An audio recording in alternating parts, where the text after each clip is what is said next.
My name is Raphael Cassier, and I am the chair of the Audio Engineering Society South German section. It is a pleasure to welcome you all to this event. If you're interested in joining the AES itself, or joining our section events, or being notified about the upcoming events, then we have these wonderful QR codes and links here to see. You can screenshot them or point your phone at them to get the information. Without further ado, I will invite Elena Shabalina, who's in charge of organizing the colloquia, to say a few words and introduce our speakers. Thank you. Thank you, Raphael, and hello, everybody. It's nice to see you all here. Our topic of today is the green topics in audio, and a little bit about the household of today. We will have 1 hour of recorded presentations by 3 presenters, whom I will introduce right before each of their parts. And after that, we will move to another Zoom room where you all can unmute yourselves and ask questions and join our brainstorming and discussion. I will post the link to that Zoom meeting in the chat now and at the end of the presentation part. All right, so our speakers of today are Miguel Conradi, Nicholas Clarke, and Jamie Angus-Whiteoak. And the first presenter is Miguel Conradi, who is passionate about music, audio quality, and technology. He's a telecom engineer specialized in signal processing. Miguel is a curious and engaged person who loves bringing innovative ideas to his daily life. Thank you very much, Elena, Raphael, for inviting me to this topic. As Elena said, I'm an audio geek, and I also am very engaged in the question of environment and everything that has to do with our beautiful planet. So, of course, climate change is something that affect us, all of us, in the same way. So it's our shared responsibility. And even if we think that our task might not have a big impact, they actually do, because everything matters. Yeah. And of course, technology is completely spread all over the world. And unfortunately, very little is being done to minimize our impact. And I explain myself is that when there's focus on the efficiency, is usually only to take into account saving cost and stuff like this, or even to do a fantastic greenwash. Yeah. But there's not much about actually thinking about the planet and reusing parts, recycling. We can claim that perhaps it's not like this, but it's my opinion. And one example would be the obsolescence, the programmed obsolescence. So what's the challenge to make our technologies, in this case sound, a little bit greener? And there's many things to do, but I want to propose you two, which are the famous 3 R's, and one really cool thing that I found, which is harvesting into energy for sound, of course. The rest we all know. So the reuse, reduce, recycle topic. This is my proposal. Yeah, how can we apply this to our world? For example, reusing all our parts, or the same chip for multiple usages. I'm not talking about an Intel core, ARM core, something like that, but rather thinking how can we apply multiple tasks, even though they are not our task for our company, to help the environment, for example. Reducing power consumption, for example, in both the analog and the digital world. And this is what we like to call efficiency. But you can also think about more durable technologies. About recycling, I would say materials is what came to my mind. But there's a interesting point here, is that even doing software, we could try to think to make it in such a way that is more efficient.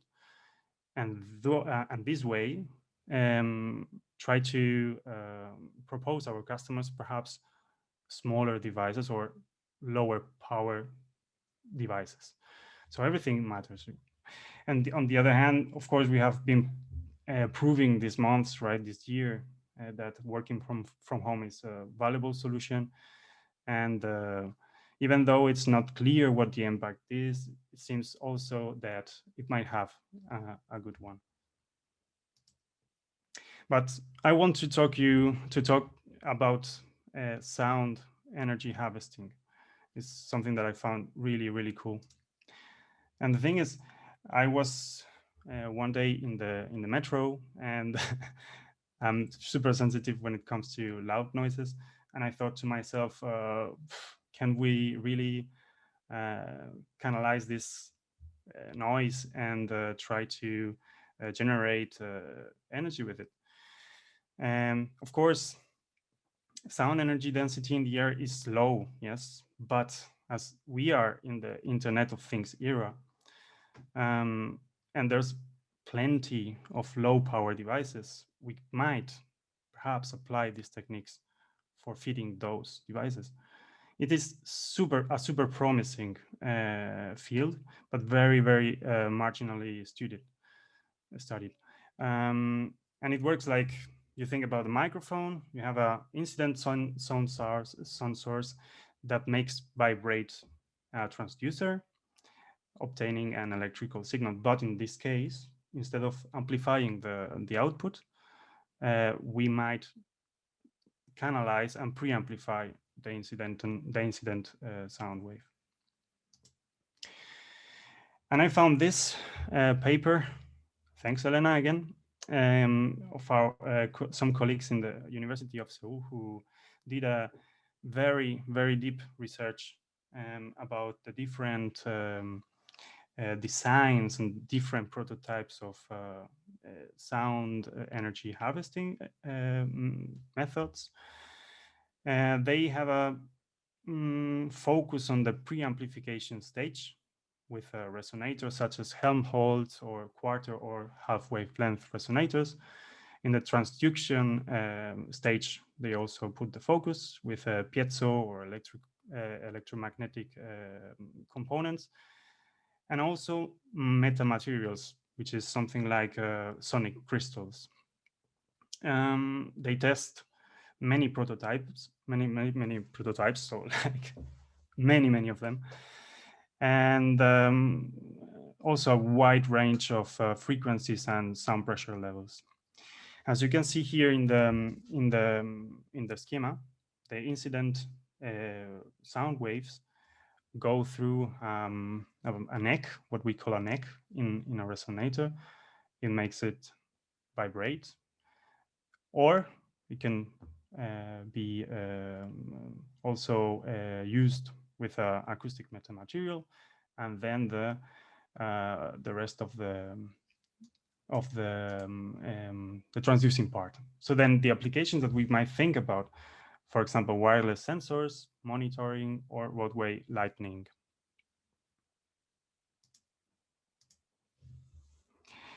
And here's some basic schema of sound energy harvester on the left side, where there's the resonator, a membrane, a piezoelectric material, and the neck where the incident sound wave goes through.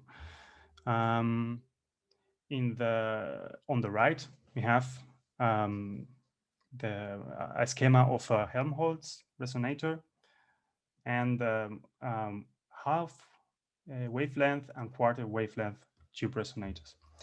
I put here the formulas. If you are curious, you can see that V is the volume of the cavity, A is the cross-sectional area of the neck, L is the length of the neck, and delta of L is a correction factor of this length, and C, of course, is the speed of sound. The other two are much simpler, and you can see that they depend, of course, on the speed of sound, but also only on the length of the cavity.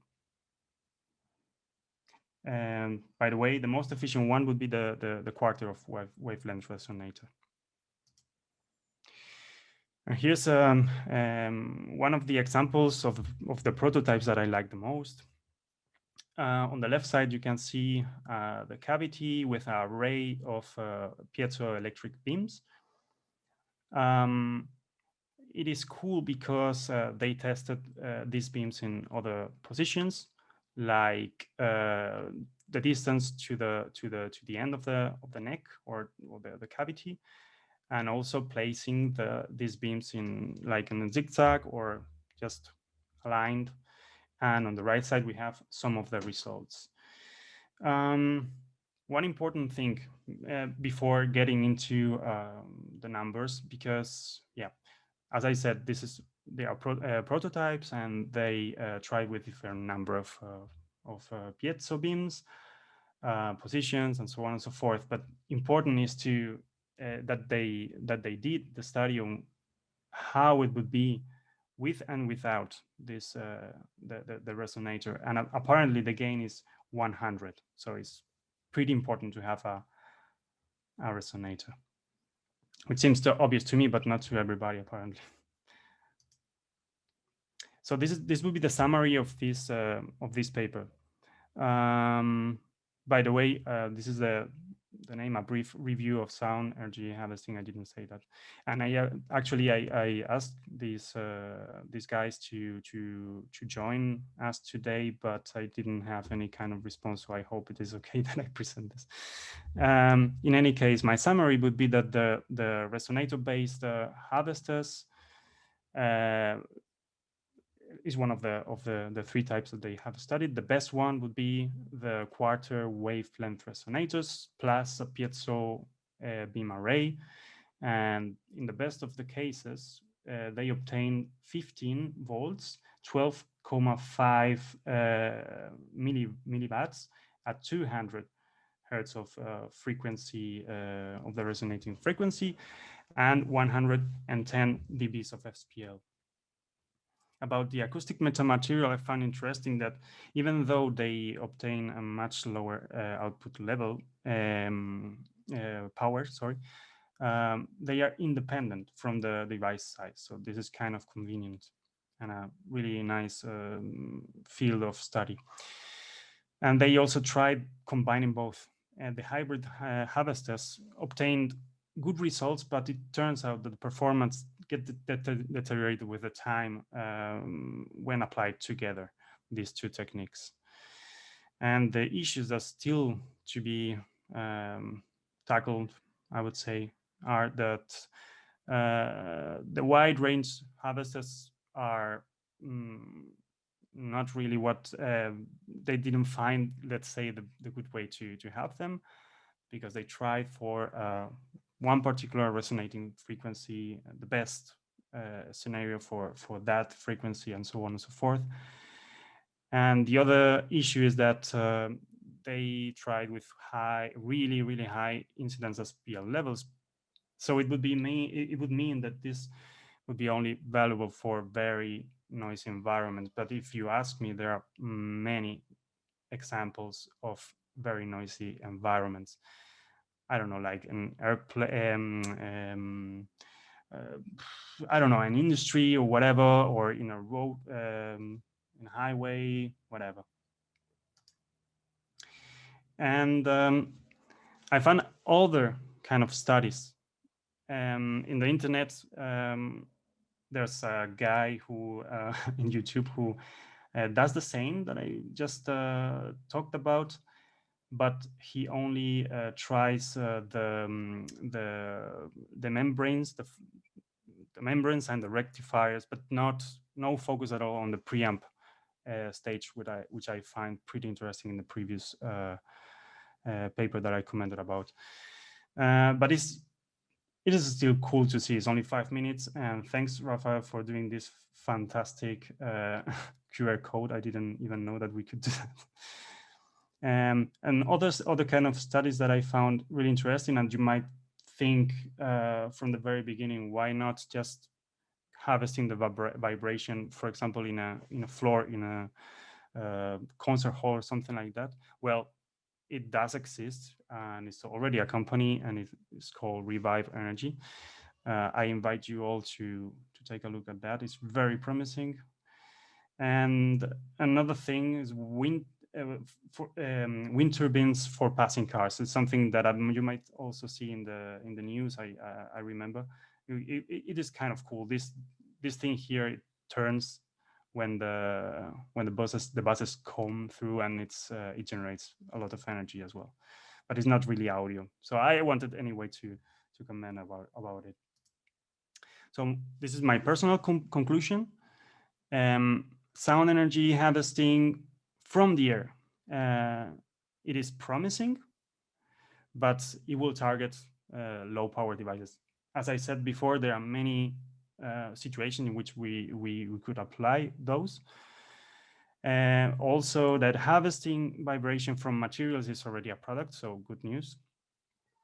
But here would be the most straightforward thing to say, perhaps, that and actually what my goal would be with this presentation is to try to carry this green mindset in our daily life, but not only in the personal, but also in the job. Next time that we sit and even doing code or whatsoever, to think, how can I do it more efficient, so that I don't know, I can help in some way.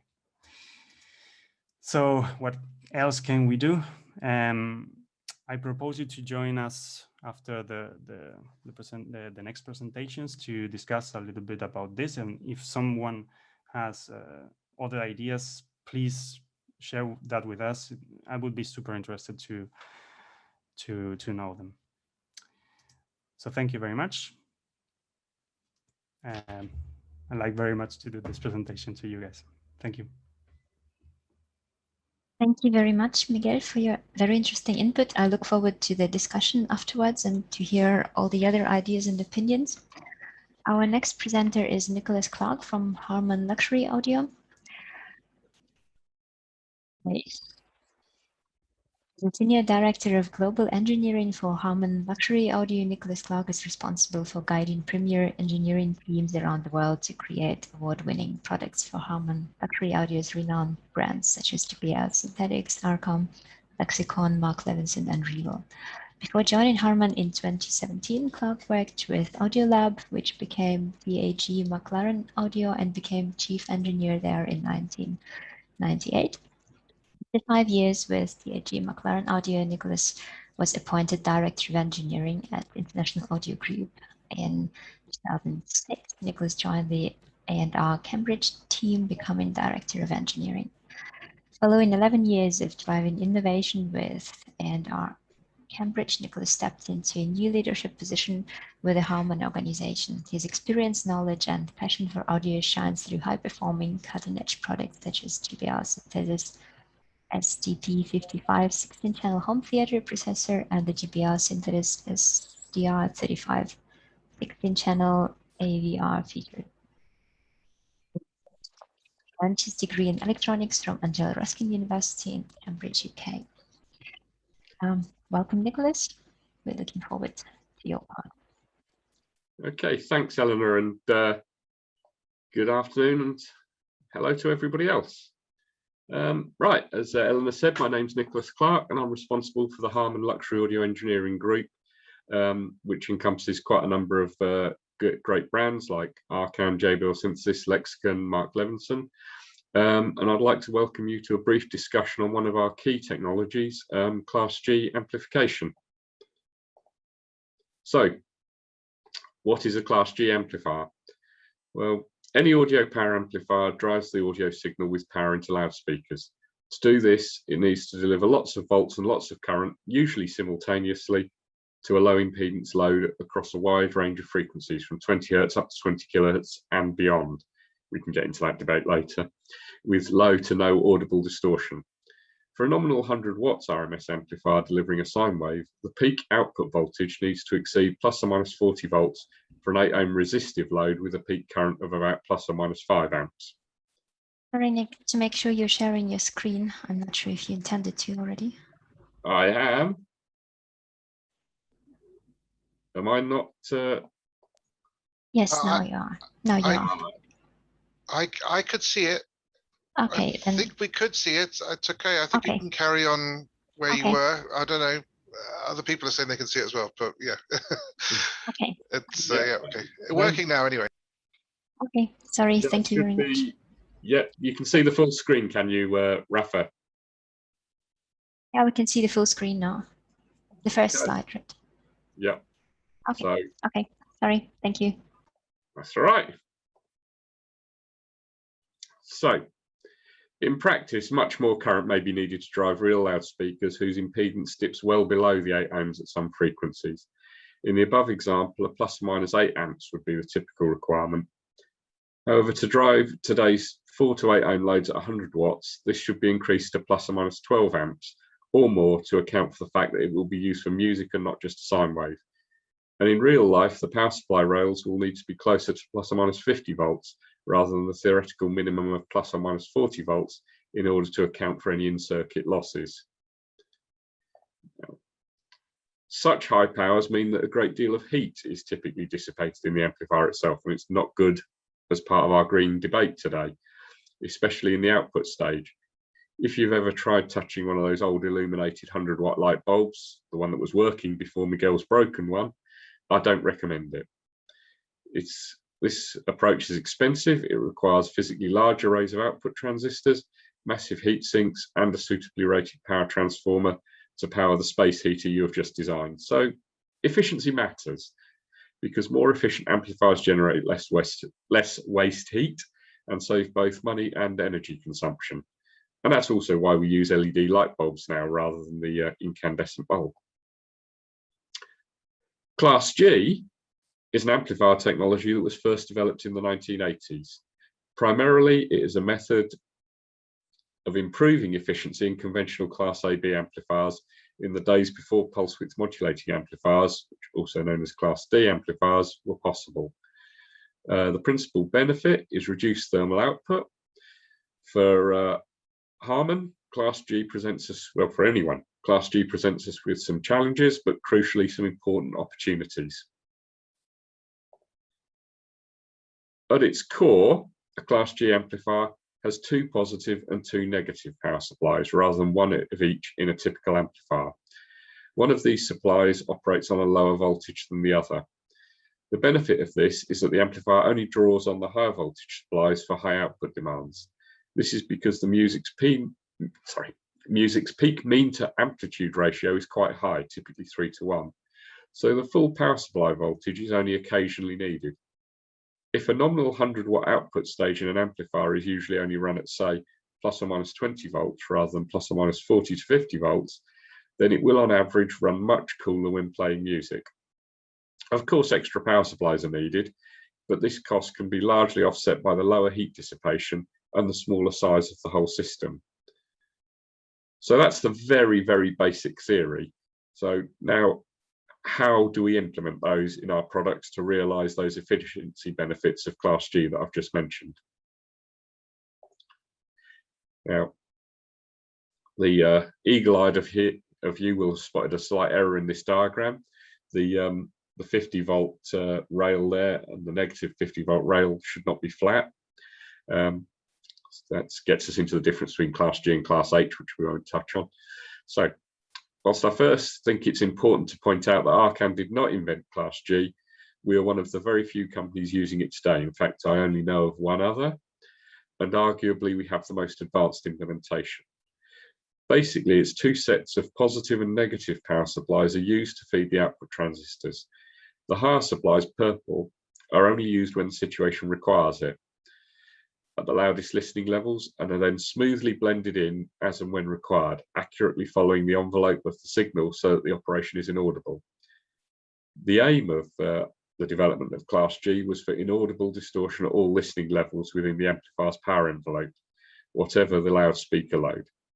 At the same time, the solution had to fit everything into a reasonable size form factor without intrusive cooling fans. We required greater efficiency and cooler running than competitive designs. So, to get into more of the practicalities, here we show the output transistor collector voltages, purple and green, with the output in yellow. This is how a typical amplifier operates, with the maximum output being governed by the collector voltage. If the output signal is attempted to be increased beyond this, the output signal is truncated and clipping occurs, which is both unpleasant and potentially damaging to components and the human auditory system, that's your ears. This is how our Class G amplifier performs at lower outputs using the lower initial supply and obviously without using the larger power supplies. A very clean distortion trace can be seen here in blue. This is because at this point the amplifier is running in Class A operation, so has no crossover distortion. Here we can see what happens when we increase the output level and Class G operation occurs for about 40% of the time. Notice that the output transistor collector voltages are showing partial Class G operation with a small increase in distortion due to rail switching. This has been exaggerated to show this potential pitfall, so we've wicked up the gain on the scope there. Pitfall of this topology. In the Class G region, about 5 volts is always present between the level of the supply rail and the output voltage to ensure linear operation and the output signal is not cropped. So, we've developed a way of implementing Class G topology. What were the challenges in implementing it? Are we simply making smaller and cheaper products, or just more efficient products? It is this second supply I mentioned and its variable nature, which is the reason so few people have productionized this topology. We're not making cheaper products. The second supply adds cost. You have another winding on your toroid, second set of rectification and smoothing capacitors, switching diodes, all adding substantial cost. Although there is some saving in that you require a smaller heatsink due to the efficiency gains, so it's not all downside. The largest issue in implementation is switching distortion as you switch the second supply in and out at high speed, often with very large currents, and this can have a very objectionable effect. It is the controlling of these switching currents through component selection and PCB layout that is the key element to our mastery of this topology. As the distortion residual of these switching currents in ARC and Class G amplifiers is around 2 ppm, which is bordering on not being measurable unless you really know what you're looking for. So if this topology is adding cost, it's very difficult to lay out the physical board. Why do we do it other than to show off how clever we are? We are able to operate in Class A for most of the normal listing region, and so we do not have the inefficiency of Class A for higher output powers, nor the crossover distortion associated with Class AB designs, and that's one of the key reasons why we've persevered with this technology. So,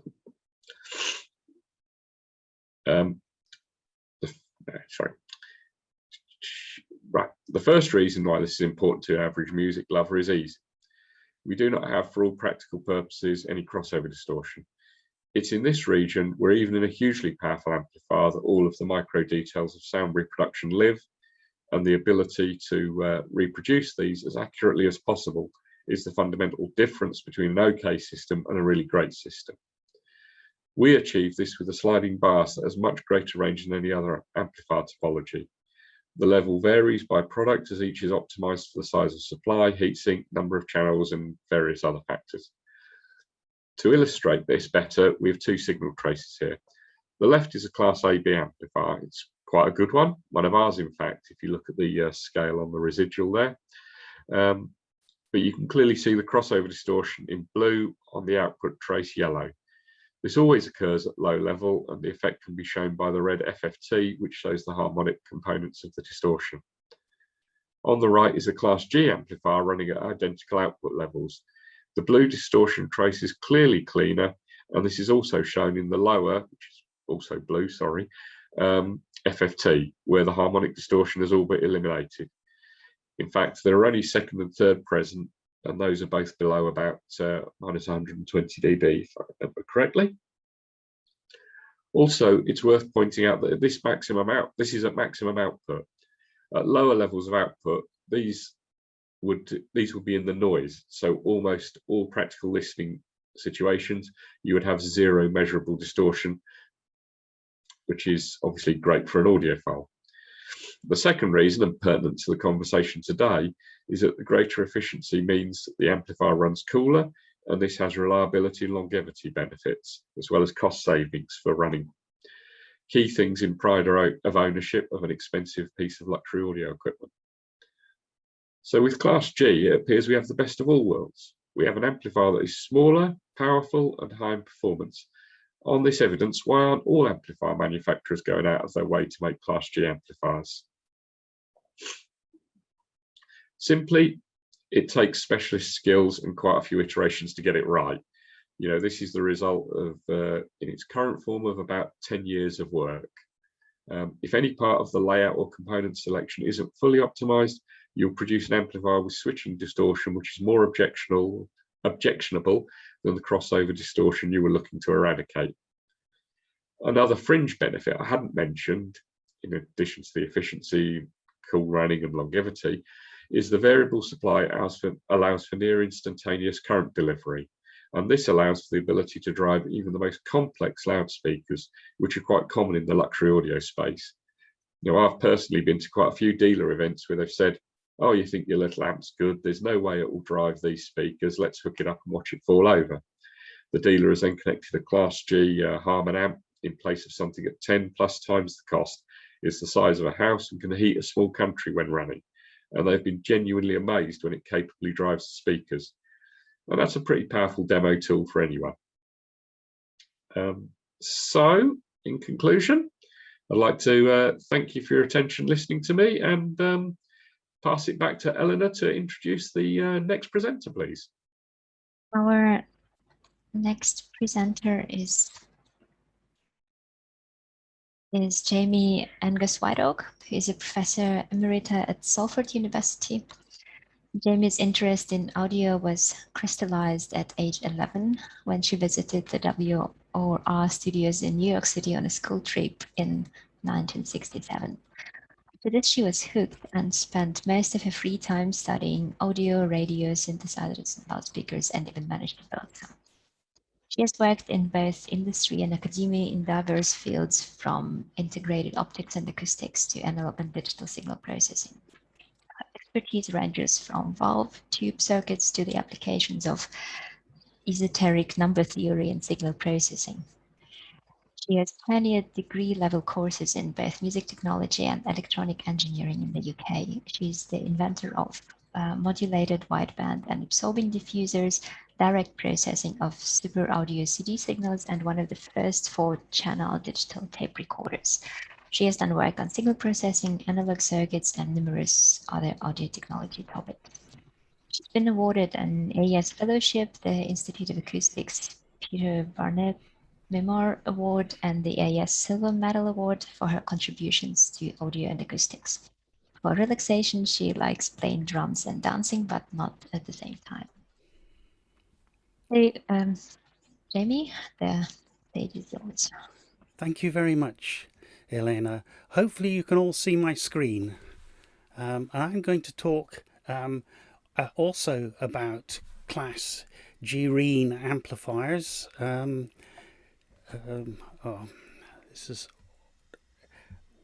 So Class D is often touted as the most efficient amplifier class, and however, when you actually look at Class D amplifiers, there's a few little problems with it. One is that they produce a lot of high frequency energy, which is pretty hard to keep in the box and stop radiating out to everywhere else.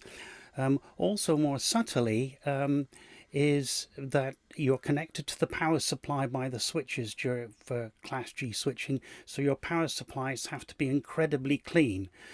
These problems can be solved, but actually solving them is quite tricky, and the best products out there using that technology actually don't are actually quite carefully designed. So, and obviously you're switching power devices at rapid frequencies, although again, as technology moves on, that's becoming easier and easier. The real thing about it, though, is that Class D amplifiers get immense efficiencies quoted for them, but these only happen at maximum power output modes. And what we'll see through this talk is that when you start looking at real audio signals, linear amplifiers can actually do better than Class D amplifiers. So what actually makes a device dissipate power? Essentially, on any power amplifier you like can be seen as this fairly simple resistive divider. You've got the loads, which is your loudspeaker, which we've already heard can be a little bit odd with respect with frequency, can dip to quite low levels, and you've got some way of controlling the power supply to put the right audio voltage V out across your load, and it's that control that dissipates the power. If you use a switching transistor, that resistor can be very low. If we use the more conventional things, then that variable power supply dissipates power. And what we need to do is to minimize the amount of time we spend with a large voltage and large current across that dropping resistor. So if we look at a typical amplifier, average amplifier efficiency, we get pictures like this. This is the ones you always see on the book. Linear scale in watts at the bottom. Class B doesn't really work that well. It was good for its day, but peak efficiency of around 70% or so at high output levels. Whereas Class D amplifiers, from the red line there, you can see, you know, once you're about half the power level, producing quite incredible efficiencies, but are still not great at low frequencies. The Class G described by Nicholas earlier actually does a bit better at areas below 20 volts because it essentially has a lower power supply, dissipates less power. However, that picture is wrong because we don't listen to sound level linearly. A logarithmic scale is actually a bit better for us to look at, and these are the same things in terms of looking at it as a linear scale. And as you can see there, all the action is now over on the right hand side. Class D amplifiers are efficient for sure, but only really in the top 10 dB of output, and we don't tend to listen to music that loud. The Class G does a bit better, and the Class B obviously doesn't do so well. But actually, even looking at it as a dB scale isn't actually a correct way of looking at it, because we don't listen to sine waves. I mean, how many of you have come home after a day and said, "Oh my goodness, what a day at work. It's terrible. I need to open a bottle of something nice, pour myself a drink, and sit down and listen to some test tone." You don't do it. We do not go home and voluntarily listen to test tone. Music is not a sine wave. It's something much more interesting than that. And surprisingly, well, not surprisingly, they're not at maximum level all the time. In fact, they spend most of their time at much lower levels. And here is an example. All right, so here's probability statistics for a typical audio signal, a bit of middle of the road music, and you can see there that the levels actually used, the bottom of the x-axis is the digital numbers represented on the CD, and you can see there it's spending a lot of its time at low sample values, low signal levels.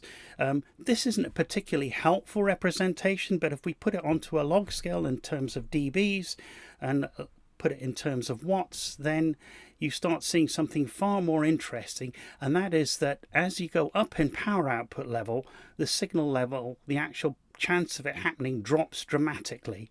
So almost all your signal is happening at less than a watt, and it drops exponentially as you go. The fact this is a straight line means we've got an exponential drop in probability as the level goes up. So it's an exponential decay of probability. So there's some implications for that. One is that sine waves are a really bad waveform for testing audio power amplifiers.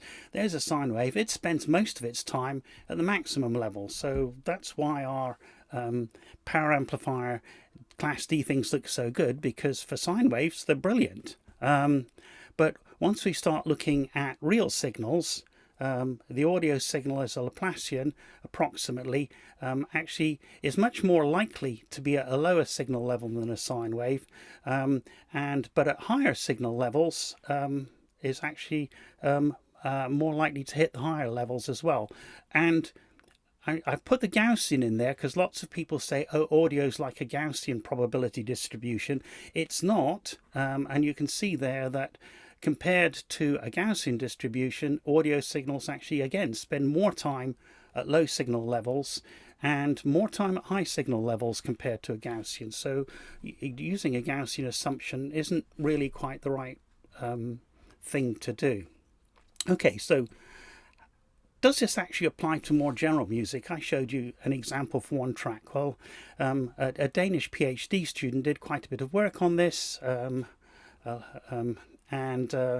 he tried out various different things, and here's a bit of his work looking at stuff with classical, pop and rock music, and you can see that although the slope varies, it's still following that approximate straight line down as the amplitude goes up. The scale next on the Y scale is a logarithmic type scale, and we're again getting that exponential decay happening.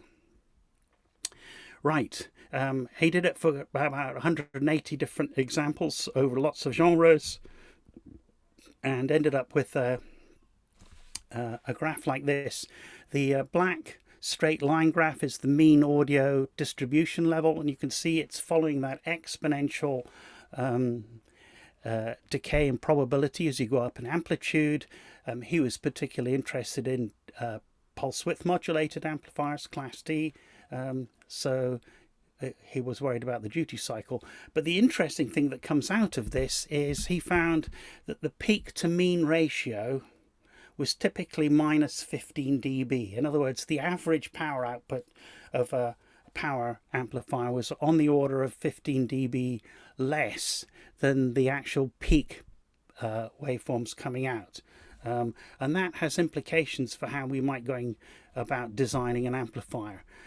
If we look at the envelope, we get very similar results. This is a plot of the envelope of a signal, and again you can see this exponential decay of probability with envelope voltage, with the peak happening below 1/10, 1/100th of the maximum output power, or about minus 20 dB. That's the same thing done on a log scale, and you can see that as far as amplitude's concerned, we spend a lot more time listening to stuff at around a 1/10th of the amplifier power coming out than 100th of the amplifier power coming out compared to the peaks. The frequency distribution is also interesting looking at the envelope. This is where I need my little pointer. So here, you can just about see it. This is long-term things. So this is our average. And we can see that we do get peaks. We get peaks on the order of 5 seconds or so that are maybe plus 5 dB above the average. This has normalized the average. And then much shorter peaks, sub 1 second, where it goes up to above to something like 10 dBs or so above the average level. Right. Does filtering affect it? You might think that because, again, if you filter things, you convert distributions, tends to all average to a Gaussian. But in the case of audio, and the reason why that matters, how it happens, is a story for another presentation.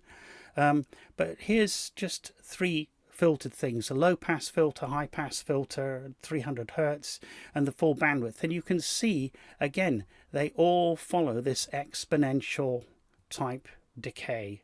So we can be pretty confident that audio signals are not uniformly probable. They have an exponential reduction in terms of probability as they go up in amplitude, and that changes how we look at our amplifier design.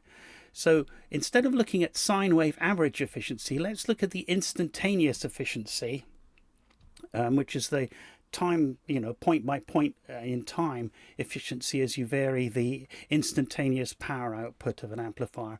Here we can see actually Class G starts doing a little bit better than Class D at low levels. This is for a standard Class G amplifier as discussed by Nicholas earlier. And if we put it into the log domain, again, you can see here, looking at the logarithmic domain, the Class G amplifier is got a point at which it's more efficient than the Class D amplifier. Now, this is for a Class G amplifier that switches at the midpoint. Actually, it makes a lot more sense to move that switch point down and switch at a lower point. If we do that, then we actually have a Class G amplifier that over a power range, this is just an example, where it can be more efficient than the equivalent Class D offering at low signal levels. So in this case, this amplifier up to about something like 2 watts is actually much more efficient than the equivalent Class D amplifier. Once you see that, it begs the question, is there an optimum value for the switch point? And the answer is yes, there is. It's similar to minimizing the mean quantization error for a non-uniform quantizer. And we can see here that there's a definite point, and this is for a power supply typical of a 100-watt amplifier with some allowance for transistor dropping at the top, so that for a single switch point, somewhere around 12 or so volts, between 11 and 12 volts, is an optimum switch point for an exponentially distributed signal. But it's not quite the same as a quantizer, because quantizers have their most error when you're halfway between quantization levels and go to a minimum at the quantization level, which would be our switch point in a Class G amplifier. Whereas what happens in a Class G amplifier is that the dissipation jumps up dramatically once you cross that switch point, because suddenly you're controlling a much higher source power supply voltage. Then as you approach the next switch point, it drops, or the power dissipation drops, but it jumps up again once you hit the next switch point, and so on and so forth. So clearly there is some optimization to do, and it's not quite the same as Max Lloyd quantizer. So I did this by hand because it was actually easier to do it by hand than write a completely new program. And we have here optimum thresholds for a Class G audio amplifier for a different number of extra power supplies.